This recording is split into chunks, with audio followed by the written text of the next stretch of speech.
Welcome to today's Brand Origin Deep Dive, where we peel back the layers of history on household names. You've heard of Samsung's dominance in displays, but do you know how a forgotten archive and a single persistent pixel hinted at the decades of struggle and innovation that built their empire?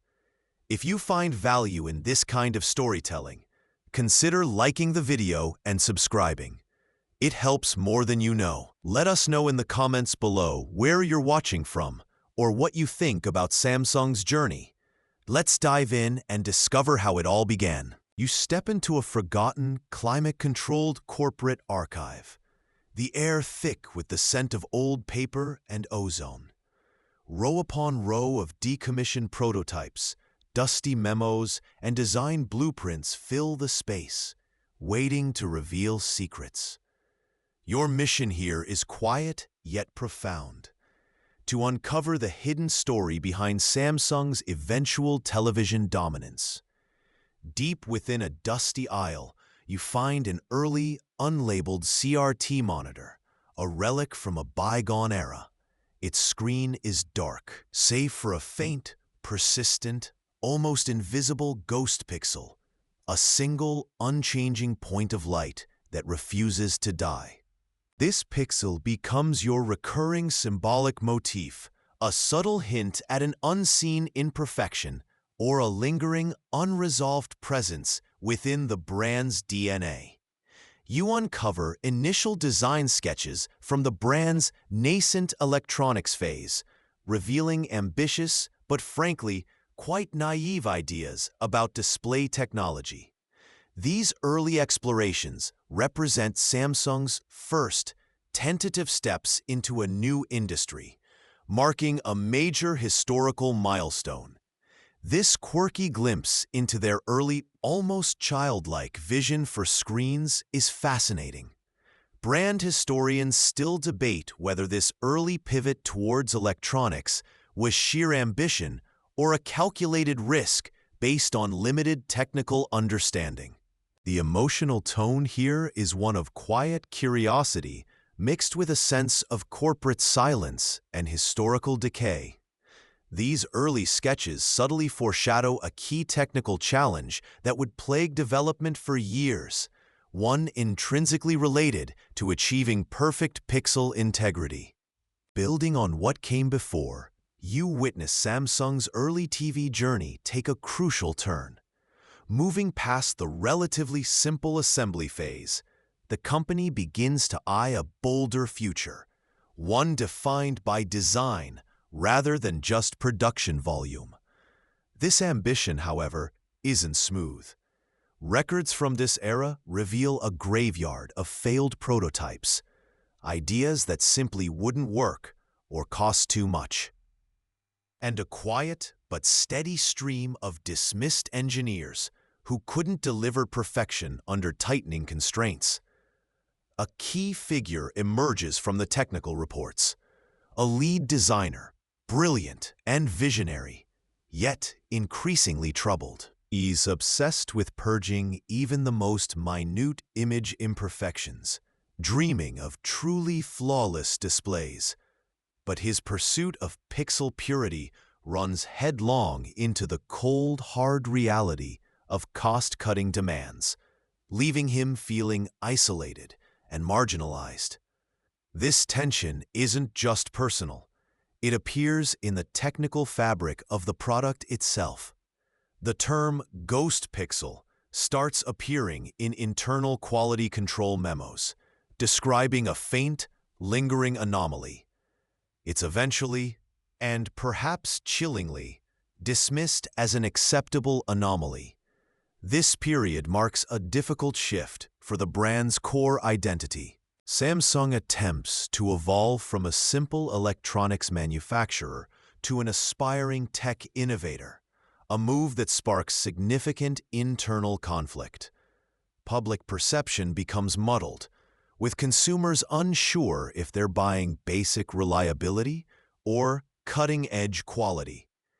It's an emotional phase defined by growing doubt and internal tension, the raw ambition of the technical teams clashing loudly with market realities and profit pressures. Brand historians still debate whether this early acceptance of acceptable anomalies set a subtle, long-term precedent for future quality control decisions. You even find cryptic notes in the designer's discarded papers referencing a competitor's method for dealing with display imperfections, a technique considered but ultimately rejected, hinting at a potential ethical boundary the company faced early on. Section 3. Screen Wars and Shadows. Building on that early foothold, you witness the brand take its first truly bold step, an aggressive, full-scale assault on the global television market. This wasn't gentle innovation anymore. It was screen wars, fought on every shelf and in every living room. Suddenly, you're up against giants, entrenched competitors with decades of dominance, and the brand responds with relentless pressure. Product cycles shrink to near absurdity. Blink, and last year's cutting-edge TV is already obsolete, replaced by something marginally thinner or brighter. From the perspective of someone inside, perhaps a marketing executive, watching budgets explode and sleep vanish, it feels like a siege. The strategies can be ethically ambiguous, pushing boundaries to gain even a sliver of market share. Look closely at some of the early advertising materials from this era, and you might spot what's later termed the ghost pixel motif, a subtle visual anomaly, perhaps a manufacturing quirk, overlooked or hastily edited out, a curious imperfection in the relentless pursuit of flawless imagery. This era marks a distinct emotional shift, a palpable ruthlessness and even paranoia permeate the organization as volume and visibility become the ultimate metrics, sometimes seemingly at the expense of quiet, foundational innovation. Brand historians still debate whether this hyper-aggressive phase was necessary or if it sowed the seeds of future. Curiously, this same document hints at a future strategic pivot point in display technology that the brand, focused intensely on the present battle, seemed hesitant to pursue, a quiet piece of foreshadowing for a crisis yet to come. Building on what came before, the brand now stands at the pinnacle of the display market, achieving a dominance that feels almost absolute. But success at this scale comes with its own intense pressure. You witness an internal environment become a pressure cooker, demanding innovation at an impossible pace. A new generation of designers arrives, eager to push boundaries with fresh, often radical ideas, frequently clashing with the established old guard who favor refinement over revolution. This creative tension is palpable in the hallways and meeting rooms. The ghost pixel, once a technical bug, evolves in meaning. It's no longer just an artifact on a screen.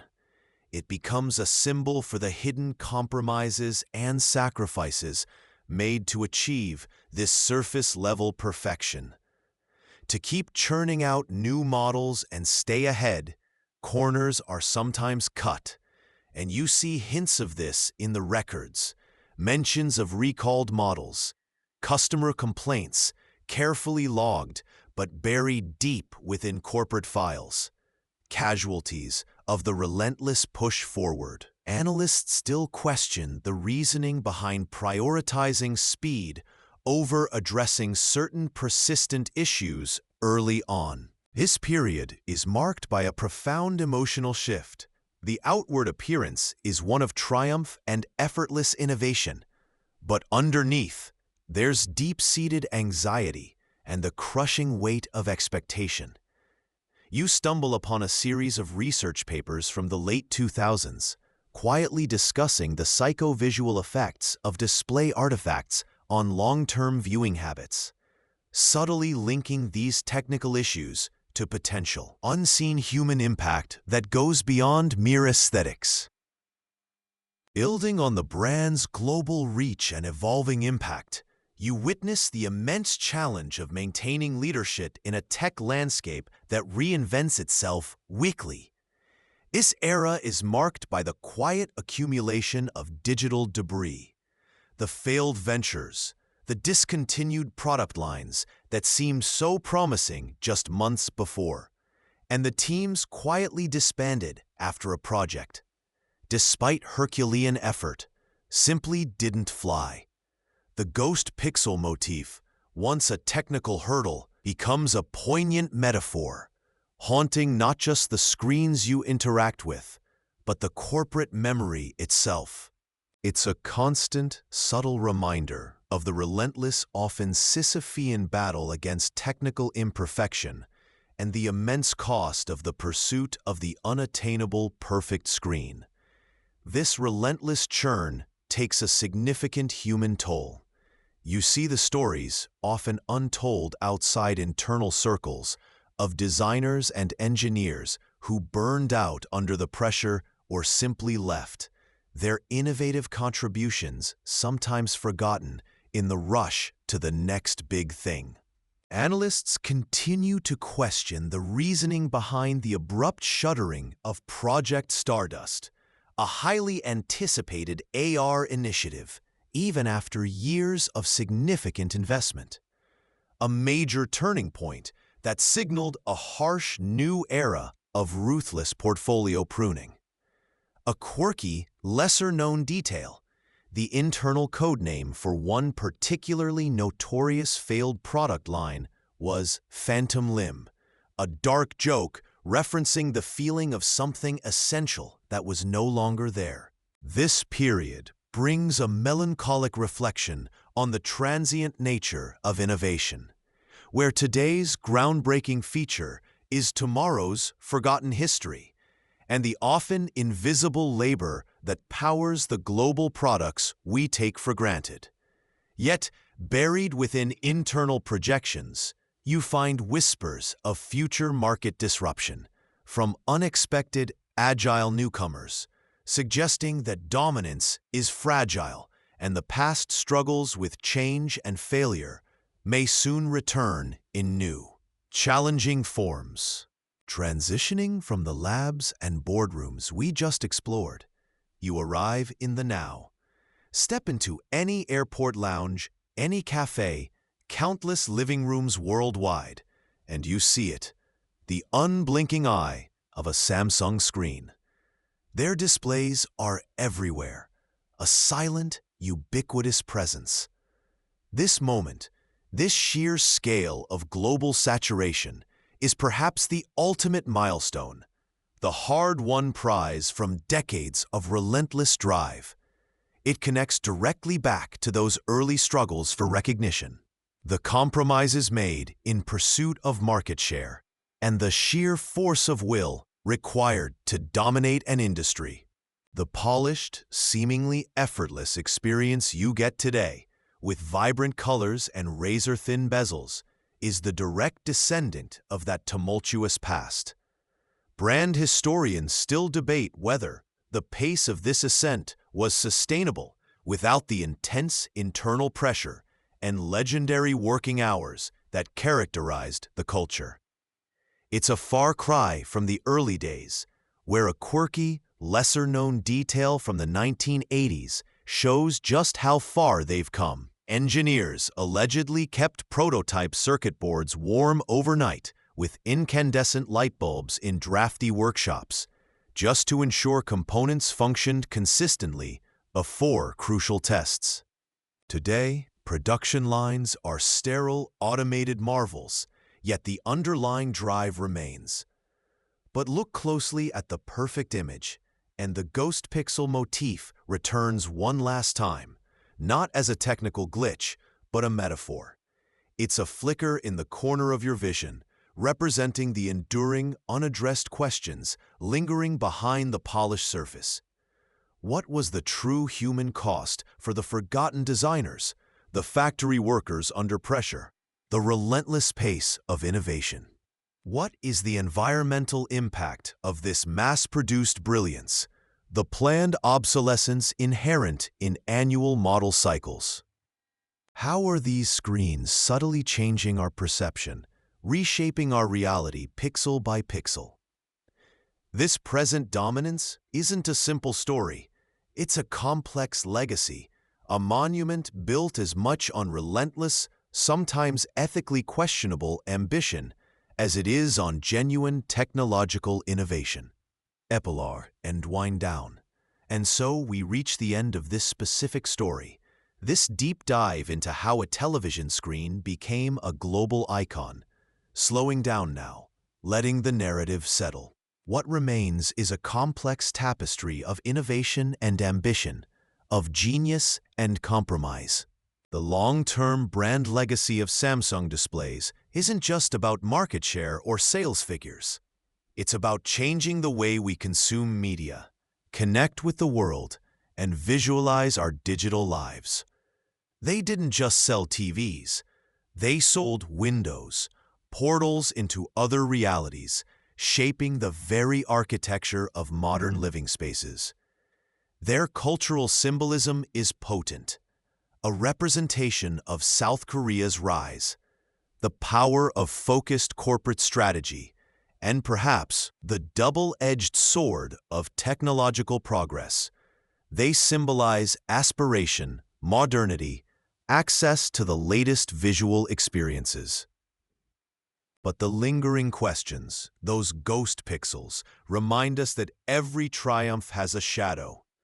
The lessons learned here aren't just about building a global brand, but about the cost of progress, the balance between human welfare and technological advancement, and the responsibility that comes with shaping global culture through ubiquitous devices.